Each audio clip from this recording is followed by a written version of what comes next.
This was an especially kind of deliriously fun bad guy. I never think of them as bad guys. If you're the villain in a movie, that the villain himself thinks he's the good guy. He feels he's completely justified in everything he does. And of course, there are complications here, because the character is Lord John Wharfen, but he's also Dr. Emilio Lizardo. Emilio Lizardo was a good, if eccentric, character back in the 1930s when Lord John Wharfen, the brutal, kind of monstrous tyrant from another planet, took over his body. So he's this crazy mix of exuberant Italian physicist and kind of savage tyrant. I find someone to literally read my lines. I find somebody with the perfect accent and just have them do a prosaic kind of uninflected read-through of my lines, and that's how I hear the accent. May I pass along my congratulations for your great interdimensional breakthrough? I'm sure in the miserable annals of the earth, you will be duly enshrined. And in this case, it was this wonderful tailor down there at Lorimar, or Sony, whatever, MGM, I guess it was back in those days. His name was Roberto Terminelli, and he had a perfect, wonderful accent. And he was, he altered costumes. He'd done it for me 2 or 3 times in different movies. So I called Roberto, and I just had him read my lines. The wonderful thing is, that's how I came up with Lizardo's insane kind of campy Italian accent.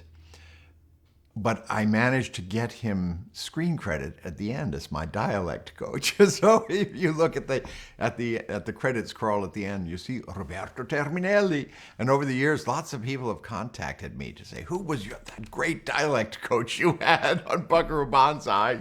Laugh a while you can, monkey boy. There's a lot of Lizardo left over. First of all, is his body. So he's Italian, and his accent, for some reason, he still speaks in an Italian accent, because Lizardo, Lord John Wharfen doesn't use his language, he uses Lizardo's language. So I came up with this crackpot Italian accent and took on all the mannerisms of Mussolini. What is the greatest joy? The joy of beauty! Louder! Wharfen's tyrannical nature takes on Lizardo's Italian ethnicity, and we end up with Mussolini. And in fact, when you look at my great peroration, when I talk to my troops, those ridiculous alien troops of mine, summoning them up, giving them this big pep talk. I looked at footage of Mussolini himself. And when I stick my chin up in the air, that's Mussolini. Where are we going? When? Real soon! I think W.D. Richter, Rick Richter, and Earl Mac Rauch, when they cooked this up, and they cooked it up years and years before and sort of developed the whole story of it, their feeling about the whole feel of Buckaroo Banzai, the Buckaroo Banzai saga, which they imagined as several serials extending into the future, they sort of based it on sort of agitprop pulp comic book adventures from the World War II period. And so, yeah, I think Nazis and Nips, that's how they saw their various vivid characters and villains, just like those wartime films where everybody was a caricature. Of course, they had this wonderful sort of comic intent. They wanted it to be high adventure, like Saturday morning serials in the old days, but ridiculous and hilarious, and it's all those things. Shut up, John Bigfoot, you coward! You're the weakest individual I ever know! We are cooking. Rick Richter became, during the course of this film, and remains a really, really good friend. He's a wonderful guy. And yes, it was his first outing as a director. But he's extremely smart. He's a marvelous writer, and he surrounded himself with good people. He was just very persuasive. To tell you the truth, the first time I read it, it was so lunatic, I turned it down. And they pleaded with me to at least meet with Rick and Earl, and I did. And I remember, I just liked them so much. And I do remember Rick saying, just do this, do this. What's the worst thing that can happen is nobody will ever see it, but you will have had a great time. And that persuaded me.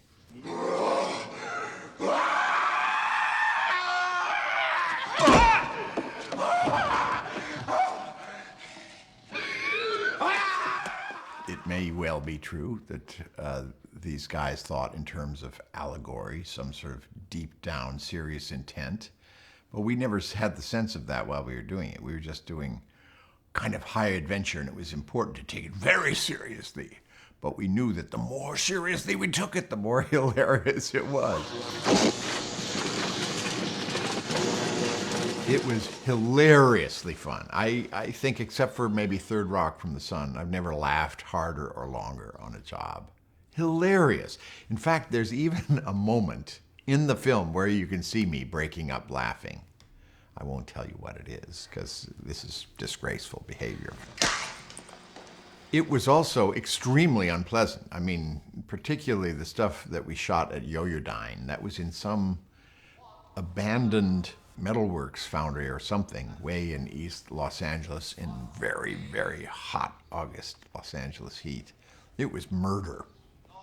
Aggie Rogers, who designed the costumes, she and I came up with this nifty idea that with this sort of body transplant procedure, and over the many years, Lizardo's, his system had sort of deteriorated, and he was very cold all the time. So we thought, well, let's drape him in scarves and have him wear two of everything. If you look very carefully, he has two jackets, two overcoats, scarves. I think I even had two pairs of pants.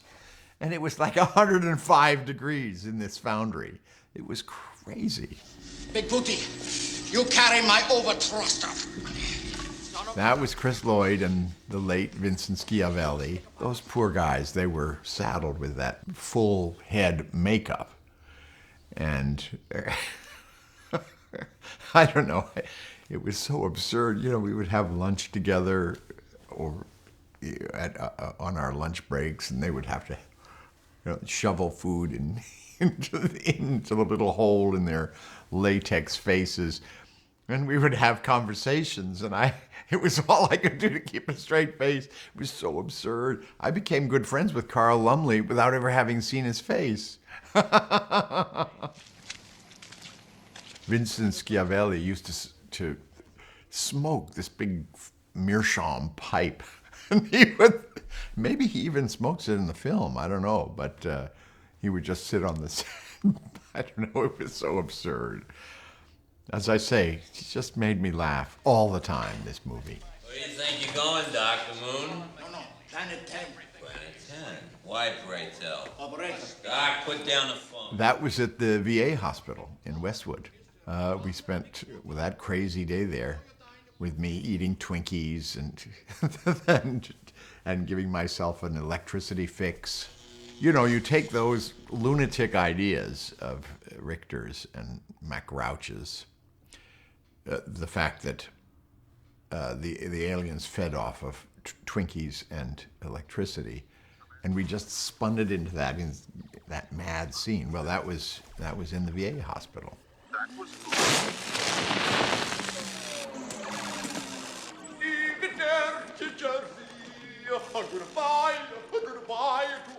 Anytime you make a movie, you persuade yourself that you're making the next Star Wars. It was a disappointment at the time, especially since everybody who did see it seemed so passionate about it. And it's been very gratifying that over the years, people are still very, very aware of Buckaroo Banzai. I think if you come to it brand new now, all these years later, it's got this wonderful high energy. Everybody seems to be having such a good time. And you see Ellen Barkin and Jeff Goldblum as young people, you know, Peter Weller. People have had long, terrific careers, just having this exuberant kind of party time. As far as my character, I just love playing parts that have some kind of duality. I mean, the fact that two entities, two beings are at war with each other in the same body, Lizardo and Wharfin, and each brings their own personality and character to this new creation. I just thought that was wonderful. Sealed with a curse as sharp as a knife.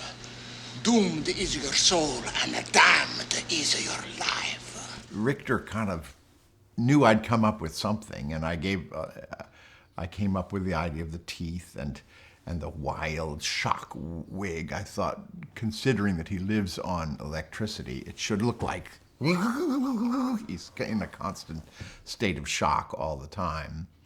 And his kind of loping gait, I just wanted that to express the sort of confusion of just who's in charge of this body. Kind of the kind of thought that Steve Martin must have put into playing his role in All of Me. You know, two people fighting over the same body. I'll see you in hell! It's hard to say. I mean, a lot of people are seeing this film for the first time who weren't even born when it came out. I would be interested to hear what they think of it now. I'm sure it's the kind of thing that you rediscover over and over again. It's exactly what I'm living through with Third Rock from the Sun now. It's been 15 years since it was on the air. Suddenly it's on Netflix, and a lot of people are discovering it for the first time. Like, wow, where did this come from? Buckaroo Banzai is like that too. Something that's that wild and bold and creative. Really, these two guys were out to do something that nobody had ever done before. So take Star Wars and turn it on its head. Very, very brainy, very stupid in its way, but completely exhilarating. And I think people discover it that way. I hope so. I've thought about that often, that two of my big roles have been aliens living in a human body. Who knows, maybe that's who I really am.